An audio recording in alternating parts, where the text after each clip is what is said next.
Good. We're good. Okay, hello. Oh, camera don't fall.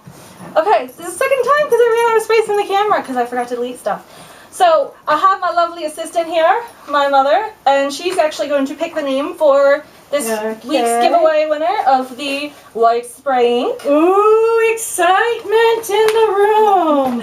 So okay, we're going to dig around.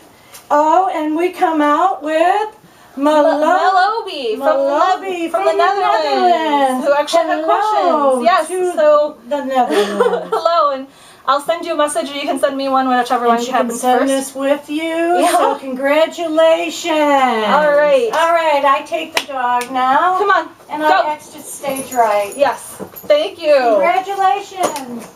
Oh, I have E. You have both of them now. Yeah. All right. So I started filming this, and then the camera stopped recording, and I was like, oh no. Okay, so we're gonna start over, and maybe I can be a little more coherent this time.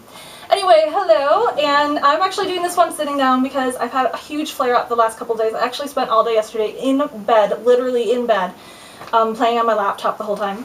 And so I wasn't able to film anything, so I'm filming stuff for you now. And first up is the Q&A. So a lot of you were really, really sweet with your comments about how I'm helping you learn things and this is a great new feature, and I'm really, really glad, but remember to send in those questions. And starting tomorrow, there'll also be a forum on my blog that you can go to post your questions to get text answers, because I've actually found that a lot of people, when I post blog entries or do videos like this, or even just do my tutorial videos, come up with great ideas for alternatives, or answer questions that I don't have the answers for. So it's just a great thing, and I love to build on that community of everyone, helping everybody out, replying to comments and everything. I welcome it. I love it. If you see something that I'm doing and you think I have a better way of doing that, please let me know, because the day that you stop learning is the day you die. So let's get to your questions for last time. And actually, Melobi did ask a question.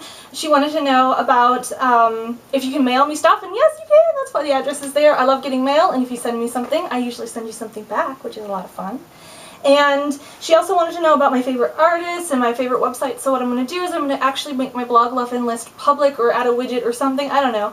But I will put a link to all of that down in the information. I might actually add a section to my blog that has all those links for you guys, which is great. Just noticed that you can actually see my towel on the frame. So let's turn that so you don't see that. Okay, cool. Now we're better.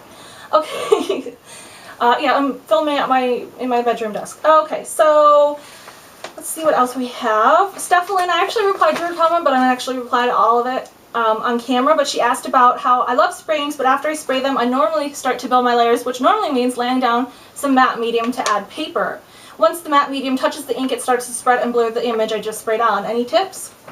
Well, color wash doesn't have a binder in it, which means that when it hits any kind of wet media, it's actually going to spread, as you've seen.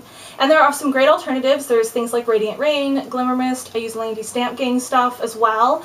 But if you are going to be working over stenciled images and you want them to stay that way, I really recommend getting some Liquitex ink. It's liquid acrylics that you can then put in a spray bottle, and you can spray it onto your stencils, and when it dries, it's actual acrylic paint, so it won't go anywhere. And the Liquitex inks, it's got a great range of colors. You can mix them yourself if you want a different shade, and they're relatively inexpensive for how much you get. That's my answer for that. Let's see what else I've got here.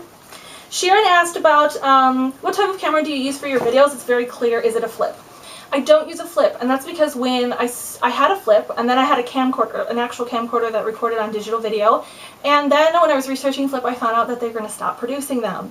So I actually am filming right now on a Sony Bloggy. It's a little thing. It's basically the same thing, just a Sony version of it, and I film the quick and dirty videos on this because I can just actually plug it in and actually upload directly from the camera's own software that it has.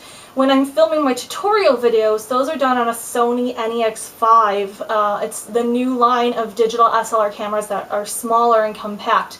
And that one I do film in ACV HD, which is much better quality. And that's when I'm going to sit down and be editing and working with it a lot.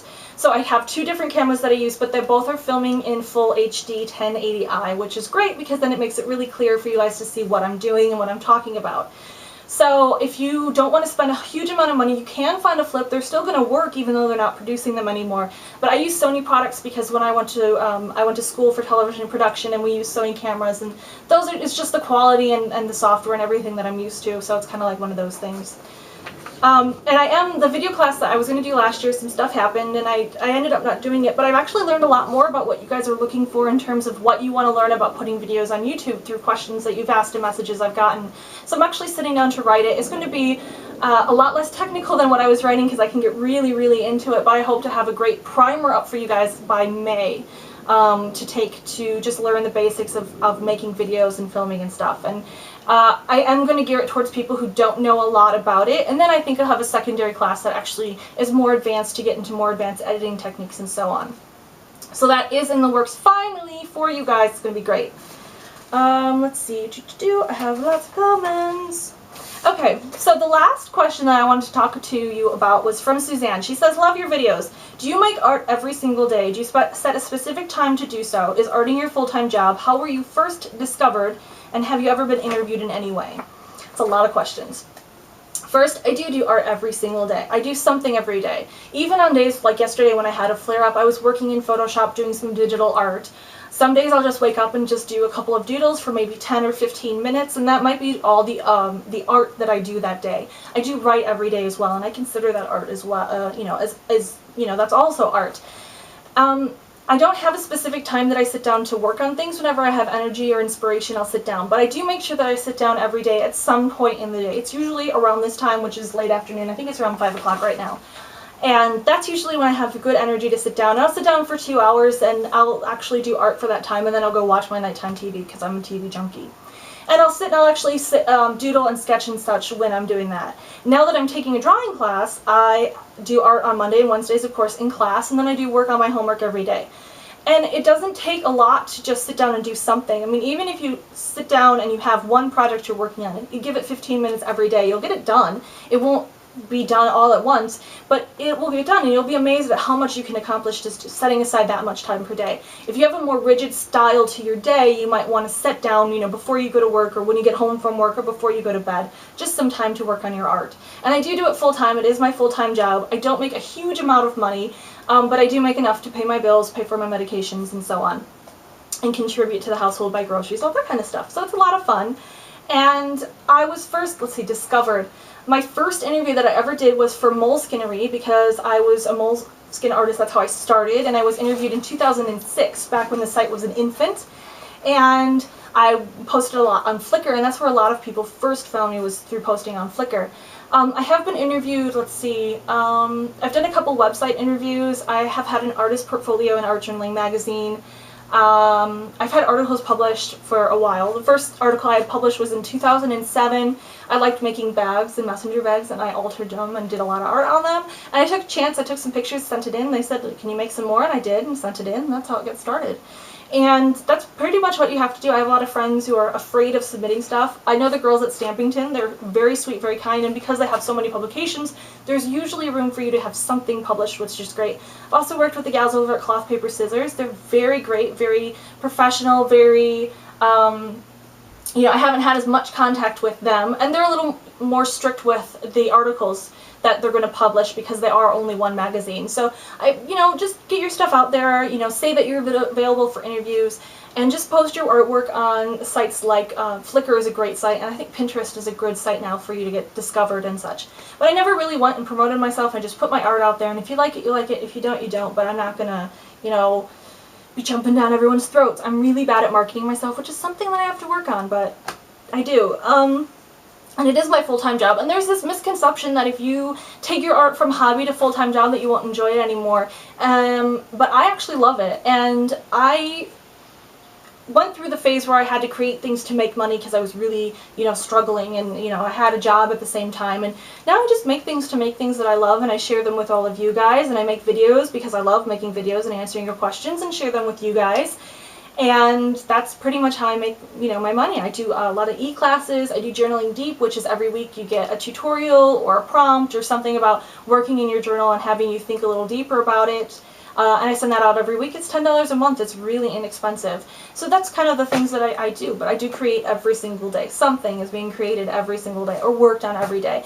I might work for 5 hours one day, I might work for 10 minutes another day, but it's important to do it every day and not wait for inspiration to strike. You have to sit down and inspiration will come to you when it knows you're ready to receive. And if you're just sitting there going, oh, I wish inspiration would come to me, it's sitting there going, oh, I wish you would sit at your art table because we could make some really great stuff. So those are pretty much all of the questions that I got for this week.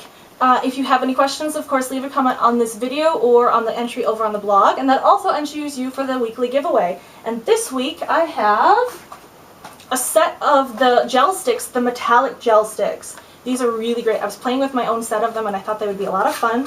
I love these gel sticks. There you go.